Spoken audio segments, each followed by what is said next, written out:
Hello বন্ধুরা, নমস্কার।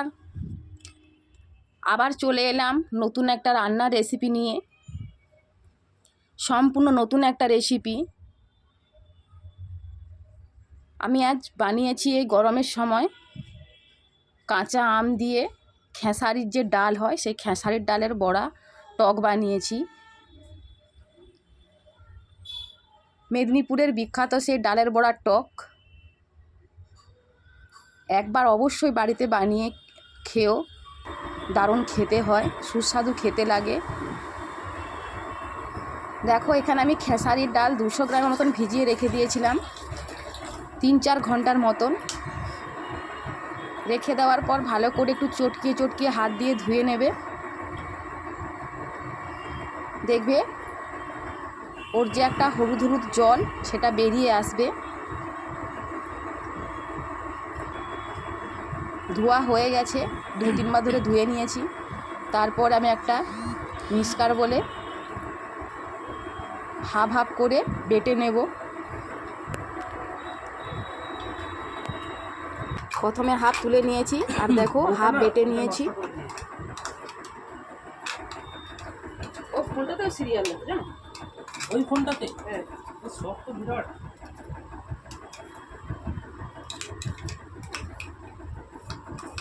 তোমাদের ঘরে টিভিতে সিরিয়াল দিয়ে না, টিভিতে সিরিয়াল দেখা হয় শুয়ে শুয়ে শুয়ে শুয়ে দেখি। তাকে ফোটার ভিতরে ফোটা ঢুকিয়ে দিল, দিয়ে দেব সকালে দেখি কম বেদ। ওটা সরিয়ে রেখে বাকি যে হাফটা ছিল ওটাও আমি জল ঝরিয়ে বেটে নেব। আর জল দেওয়ার দরকার নেই, এইভাবে হাতে যতটা জল ঝরে অতটাই জল ঝরিয়ে দিয়ে দেবে। একদম জল দেবে না, তাহলে ডালের যে বাটাটা থাকবে, ডালের যে পেস্টটা ওটা আরও পাতলা হয়ে যাবে। পাতলা হয়ে গেলে ভালো হবে না, তাহলে তোমাদেরকে আবার বেসন মিশাতে হবে। এই জন্য পাতলা যাতে না হয়ে যায়, এই জন্য এতেই যা হাতে যা উঠছে ওতেই জল ছেঁকে নেবে, আর জল দেওয়ার দরকার নেই। দিয়ে তারপরে দেখো বন্ধুরা, এখানে আমি আবার এটাও পেস্ট করে নেব, কারণ একবারে হবে না। ছোটো মিষ্টির বল নিয়েছি, একবারে হবে না। একবারে হলে খুব ভালো হতো, দুবার ধরে তাহলে কষ্ট করতে হতো না। দেখো এদিকে দুবারে বাটাও হয়ে গেছে সবটা। এবারে এই বাটাটা আমি ডাল বানিয়ে এবারে এর মধ্যে কিছু গুঁড়ো মশলা অ্যাড করব। সেরকমই কিছু গুঁড়ো মশলা না, যেহেতু এটা আমি এটা টক বানাচ্ছি তাই আমি অল্প কিছু মশলা দেব। যদি ভাজা করতাম তাহলে হয়তো কিছু মেশাতাম, পেঁয়াজ টেঁয়াজ দিয়ে করতাম। দেখো এদিকে আমি দিয়েছি মিষ্টি আলু একটার মতন ছিল, কুচিয়ে দিয়েছি। ঢেঁড়স দিয়েছি 4-5টার মতন, আর একটা কাঁচা আম দিয়েছি। আর তোমরা যদি পারো শুধু আম দিয়ে করতে পারো, কিন্তু একটু ঢেঁড়স দিয়ে কী হয়, ভালো লাগে খেতে। শুধু কি বড়া দিয়ে খাবে, তাই একটু কিছু সবজি থাকলে তাহলে সবজির গন্ধটাও পাবে। আর দেখো এখানে আমি বেটে যে রেখেছিলাম ওর মধ্যে আমি নিয়েছি নুন, হলুদ গুঁড়ো আর লঙ্কার গুঁড়ো, আর সামান্য একটু জিরের গুঁড়ো। যদি ঝাল খেতে চাও তাহলে লঙ্কার গুঁড়ো দেবে, যদি ঝাল না খেতে চাও তাহলে লঙ্কার গুঁড়ো দেওয়ার দরকার নেই। তাহলে এই জিরের গুঁড়ো, হলুদ গুঁড়ো আর পরিমাণ মতো নুন দিয়ে ভালো করে এটাকে ফেটিয়ে নেবে। যত ফেটাবে, যত দেখবে ফুলে উঠবে, ফেনা হবে, তত দেখবে যে বড়া হবে সে বড়াটা নরম হবে, খেতে আরও সুস্বাদু হবে।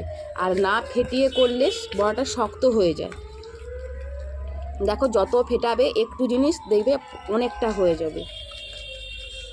যাদের বাড়িতে বড়ি দেয় তারা খুব ভালো করে জানে যে ডালের বড়া হোক, খেসারির ডাল হোক, মুসুর ডাল হোক বা বিরি কলাইয়ের ডাল হোক, যাই হোক না কেন, সব এরকম ভালো করে হাত দিয়ে একটু ফেটিয়ে নিলে বড়াটা খেতেও ভালো হয় আর নরমও হয়। দেখো আমার টানো হয়ে গেছে, শুধু উপর থেকে একটু গোটা জিরে দিয়ে আমি বড়াগুলো এবার ভেজে নেব। আর ওইদিকে দেখো কড়াই আমি বুস করে দিয়েছি, কড়াইতে একটু তেল দিয়ে দিয়েছি।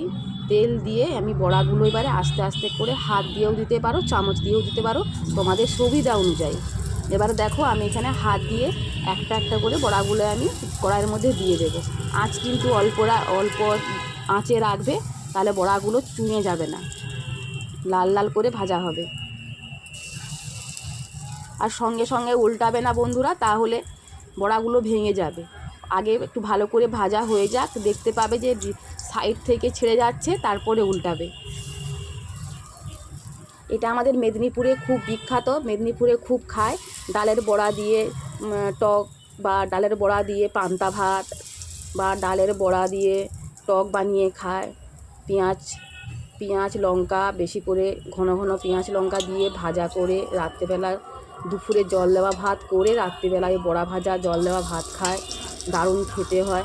তোমরাও একবার খাও, বুঝতে পারবে তাহলে কতটা খেতে সুস্বাদু হয়।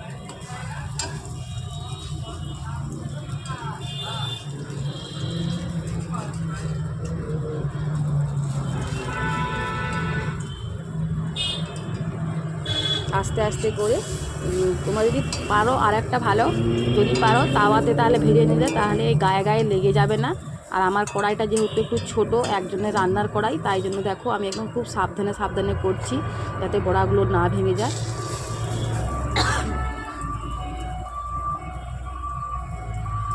দেখো বড়াগুলো কিন্তু খুব সুন্দর লাল লাল হয়ে গেছে এই পিঠটা।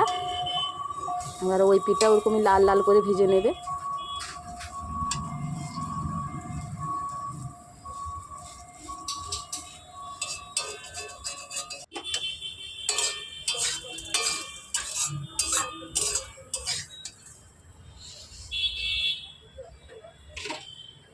এই দেখো প্রথমবারের বড়াগুলো ভাজা হয়ে গেছে, আর খানিকটা একটু বাকি আছে, সেই বড়াগুলোও আমি ভেজে নেব একে একে করে।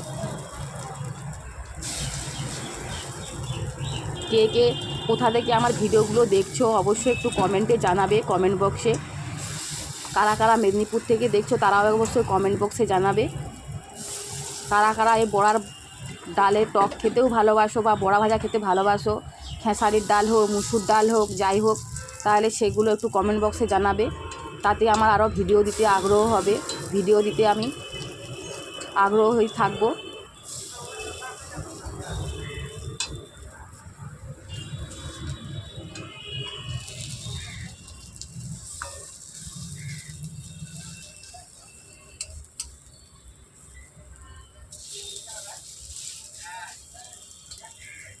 প্রথমবারেও 7-8টার মতন হয়েছিল, আর দ্বিতীয়বারেও 7-8টার মতন হয়েছে। এই বড়াগুলোই আমি সবগুলোই টক বানিয়ে রেখে দেব। আমি অবশ্যই 2-3বার ধরেই খাবো। দুপুরে বানালে দুপুরে বানিয়ে খেয়েছি, রাতেও খাবো, তার পরের দিনেও খাবো। আমি একা খাবো, শেষ হবে না খুব সহজে। একসঙ্গে 3-4টা করেই বড়া আমি টক করেই একবারে খেয়ে নিই। আর দেখো এদিকে আবার একটা তেল গরম করে দিয়েছি একই কড়াইয়ে, দিয়ে এখানে আমি দিয়েছি 5 ফোড়ন আর একটা লঙ্কা।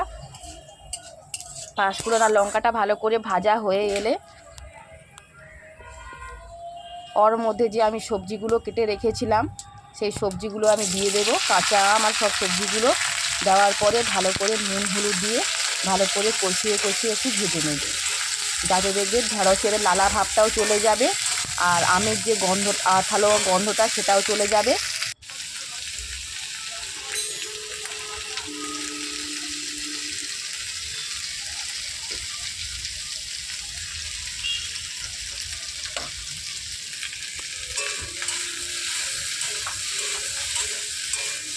এবারে তাড়াতাড়ি আমটা গলে যাওয়ার জন্য একটু ঢাকা দিয়ে কষিয়ে নেবে, দেখে তাড়াতাড়ি আমটাও গলে যাবে আর যা সবজি ছিল সেগুলো সেদ্ধ হয়ে যাবে।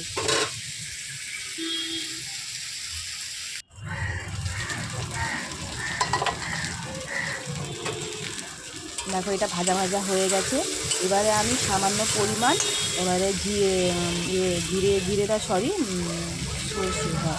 সর্ষে বেটে রেখে দিয়েছিলাম, কালো সর্ষে হোক সাদা সর্ষে হোক, অল্প খানিকটা পরিমাণ মতন দেখে তোমাদের সবজি অনুযায়ী বা টক অনুযায়ী দেবে। আমার টক অনুযায়ী আমি একটুখানি অল্পর মতন সর্ষে বেটে আমি ওর মধ্যে দিয়েছি। সর্ষেটা বাটা দিলে কী হয় বন্ধুরা, যে জুসটা থাকে সেটাও একটু গাঢ় হয়, পাতলা পাতলা দেখায় না, আর একটু খেতে একটু অন্যরকমই লাগে। আর ওই সর্ষে বাটাটা দিয়ে 2-1বার নেড়ে চেড়ে এবারে অল্প খানিকটা জল দিয়ে দেবো, কারণ যেহেতু আমার কষতে কষতে এখানে সব কিছু সেদ্ধ হয়ে গেছে, তার জন্য অল্প কিছুটা জল দিয়ে আমি ঢাকা দিয়ে রেখে দেবো।